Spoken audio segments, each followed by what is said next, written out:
Heidi Troyer sat on the back porch, watching Marcia and Randy play in the yard. It was hard to believe the children had been living with her and Lyle for the past 4 months. The time had gone so quickly since their arrival a few days before Christmas. While not completely adjusted to her surroundings, Marcia had finally begun to speak, but usually only when spoken to. Randy was still moody at times and occasionally didn't want to cooperate. Heidi continued to look for ways to get through to the children and make them feel loved and a part of this family. Of course, they aren't really our children, Heidi thought with regret. They were placed in our foster care and are still grieving the deaths of their parents. Breathing deeply, Heidi enjoyed the warmth of an April breeze. Spring was a rejuvenating time of year, especially with the sound of the children's laughter.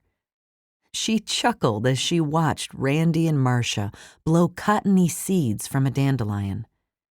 Heidi remembered how she and her siblings had done the same thing when they were children. She leaned her head against the back of the wicker chair and closed her eyes. Lord, please give me the grace to accept things if it becomes necessary for Marcia and Randy to leave our home, and give Lyle and me the wisdom to know how to help these precious children adjust to life without their parents. Are you all right? Lyle asked as he touched her shoulder. Her eyes snapped open. Yeah, I was praying, asking God for wisdom to know how to help the children adjust to their new life.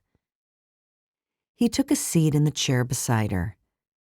It's only been a few months, and the Kinner are doing better than when they first came here. You're right, but only with us. When other people are around, Marcia doesn't say a word, and Randy sometimes responds negatively. Heidi released a lingering sigh. After church last Sunday, they both stayed close to me and didn't interact with the other children. I would think by now that they'd be more comfortable around other Kinner. Lyle pulled his fingers through the ends of his thick beard. Say, I have an idea. You might think it's a crazy notion, but it would be something to think about at least. Her interest piqued, Heidi placed her hand on his arm. What is it, Lyle? I'm open to any suggestions that could help Randy's attitude and bring Marcia out of her shell. I was thinking you could teach another cooking class. Heidi's brows furrowed. How would that help? Lyle glanced toward Randy and Marcia, who were kneeling on the grass, petting one of the barn cats. What if this time you held the class for children instead of adults?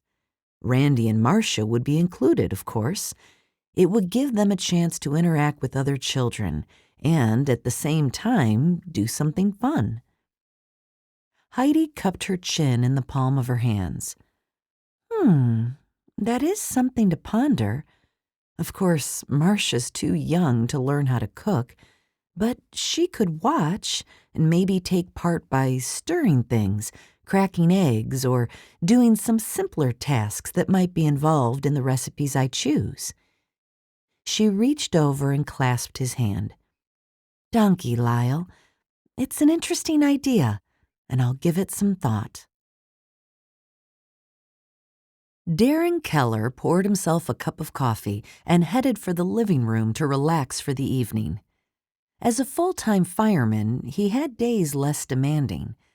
The men would do chores around the fire station and keep up with maintaining the trucks. Then there were days like today, unusually long and full of action. In addition to responding to 3 house fires, his fire department had been called out to a 7-car pileup on the interstate involving a propane truck. Several people had been injured, and there'd been a huge fire to put out. Thankfully, no one was killed. Darren liked his job, but it could be stressful.